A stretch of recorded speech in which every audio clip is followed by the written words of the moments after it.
بسم اللہ الرحمن الرحیم۔ تو اس سلسلے میں کہ لا الہ الا اللہ آپ کا اللہ کے یہاں مقبول ہو، آپ کے کہنے کے ساتھ کچھ شرطوں کا ہونا ضروری ہے۔ اور پھر سے میں دہراؤں کہ یہ شرطیں کسی انسان کے، کسی عالم کے ذہن و دماغ سے نکلی ہوئی چیز نہیں ہے، بلکہ یہ قرآن و حدیث میں موجود ہے جو ہم پڑھ رہے ہیں۔ دو شرطیں ہم نے اس سے پہلے کے درس میں پڑھی۔ پہلی شرط یہ ہے کہ بندے کو لا الہ الا اللہ کا علم ہو۔ علم کیسا؟ اور حیرت کی بات، مالیگاؤں میں ہر جمعرات کو میرا درس چل رہا ہے، 2 کتابیں ہو چکی ہیں، ابھی تیسری الدروس المہمہ شیخ ابن باز رحمہ اللہ کی کتاب اور اس کی شرح جاری ہے۔ کل کے درس میں، کل جمعرات کا جو درس ہوا اس میں یہی لا الہ الا اللہ کی شرطوں کی بحث شروع ہوئی ہے، اور کل کے درس میں میں ایک شرط بیان کر پایا ہوں۔ جیتانا میں آپ کے یہاں اس درس میں، اس سے پہلے کئی مہینہ پہلے جو میرا درس ہوا تھا اس میں 2 شرطیں بیان ہوئی تھی۔ پہلی شرط علم، یعنی لا الہ الا اللہ کا کیا مدلول ہے یہ ہم کو معلوم ہونا چاہیے۔ اور کیا ہے اس کا مدلول؟ کہ اللہ کے سوا کوئی معبود برحق نہیں ہے۔ جب ہم نے کہا اس کا مطلب یہ یقین ہو، یہ علم ہو، مدلول ہو کہ عبادت کے لائق اللہ کے علاوہ کوئی دوسرا ہے ہی نہیں، اور اللہ کے علاوہ جن جن لوگوں کی پوجا پرستی دنیا میں کی جاتی ہے، وہ پیڑ پودے ہوں، نباتات ہوں، جمادات ہوں، دیوی دیوتا ہوں، اولیاء اور صالحین ہوں، انبیاء ہوں، فرشتے ہوں، کوئی بھی ہو، ہم یہ کہیں کہ کوئی بھی عبادت کے لائق، جو عبادت کے کام ہیں ظاہر میں، باطن میں، زبان سے، دل سے، عمل سے، جن عبادات کے کاموں کو کیا جاتا ہے، ان میں سے کوئی بھی عمل رائی کے دانے کے برابر بھی جو ہم اللہ کے لیے کرتے ہیں کسی دوسرے کے لیے نہیں کریں گے، کسی دوسرے کے لیے نہیں مانیں گے۔ یہ ہے لا الہ الا اللہ کا معنی، اور اس کا یہ علم ہونا ضروری ہے۔ اس کی دلیلیں بھی ہم نے پڑھی تھی۔ قرآن میں اللہ نے کہا فَاعْلَمْ أَنَّهُ لَا إِلَٰهَ إِلَّا اللَّهُ وَاسْتَغْفِرْ لِذَنبِكَ، ہاں جان لو، علم حاصل کرو کہ اللہ کے سوا کوئی معبود برحق نہیں ہے، اور اپنے گناہ کی مغفرت طلب کرو۔ یہ میں یاد دلا رہا ہوں، ہو چکا ہے یہ درس۔ اسی طرح ایک حدیث میں اللہ کے نبی صلی اللہ علیہ وسلم کا فرمان ہے من مات وهو يعلم انه لا الہ الا هو دخل الجنہ، جو مرے اس کے مرنے کی یہ حالت ہو کہ اس کو اس بات کا علم ہو۔ دیکھیے یہاں حدیث میں ہے علم ہونا، بعض حدیثوں میں ہے کہ جو لا الہ الا اللہ کہے جنت میں داخل ہو جائے۔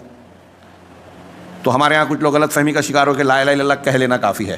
میں نے کل مالیگاؤں میں بیان کیا کہ ایک تو یہ کہ لا الہ الا اللہ کا کوئی معنی جانتا نہیں ہے، ایک یہ جو آج بہت سارے مسلمان کہلانے والے میں یہ خامی پائی جاتی ہے کہ وہ لا الہ الا اللہ کہتے ہیں اور ایسا سمجھتے بھی ہیں کہ ہم اس کا معنی جانتے ہیں، ایسا سمجھتے ہیں لیکن سمجھتے نہیں، معنی سمجھتے نہیں، لیکن ان کو ایسا لگتا ہے کہ ہم سمجھ رہے ہیں۔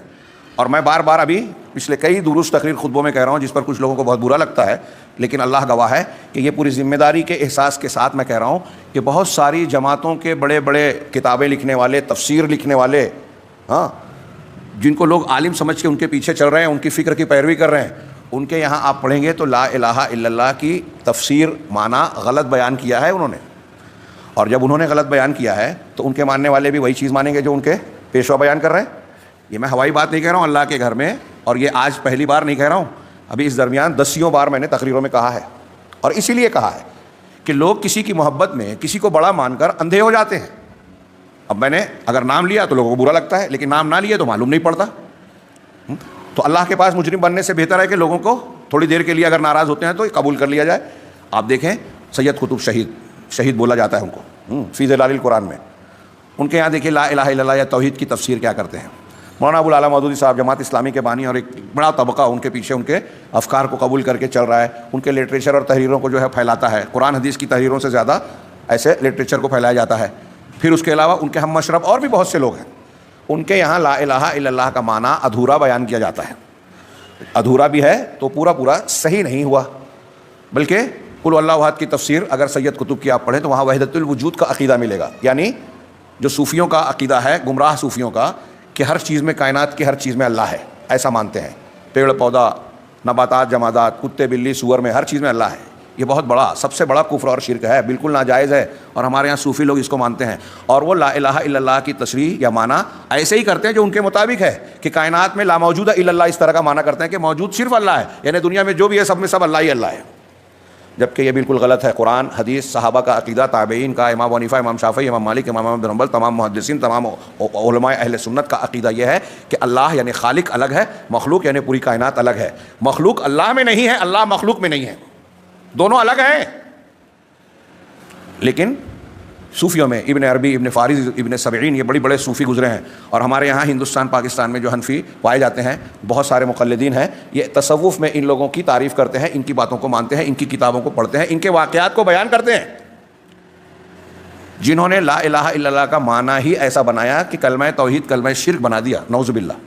جس میں توحید ہے اس کی تشریح ایسی کی، معنی ایسا کیا کہ وہ پورا شرک بن گیا معنی. آپ یہ جو میں تھوڑی سی بات میں نے بیان کی ہے، یہ سمجھ رہے ہیں اس کی نزاکت کو؟ اور میں نے آپ سے کہا کہ میں اس بات کو ابھی کئی جگہ بیان کر رہا ہوں، بار بار بیان کرتا ہوں، اور ایسا مانتا ہوں، ایسا سمجھتا ہوں کہ ہمارے بہت سارے علماء کو یہ بات روز بار بار بیان کرنا چاہیے، اس لیے کہ ہندوستان کے ہمارے ماحول میں یہ شرک اور کفر گھلا ملا ہے. ہاں، ایک مرتبہ آپ کہیں، دو مرتبہ کہیں تو لوگوں کی سمجھ میں بھی نہیں آتا، اور لوگ سمجھتے ہیں تو ماننے کو بھی تیار نہیں ہیں.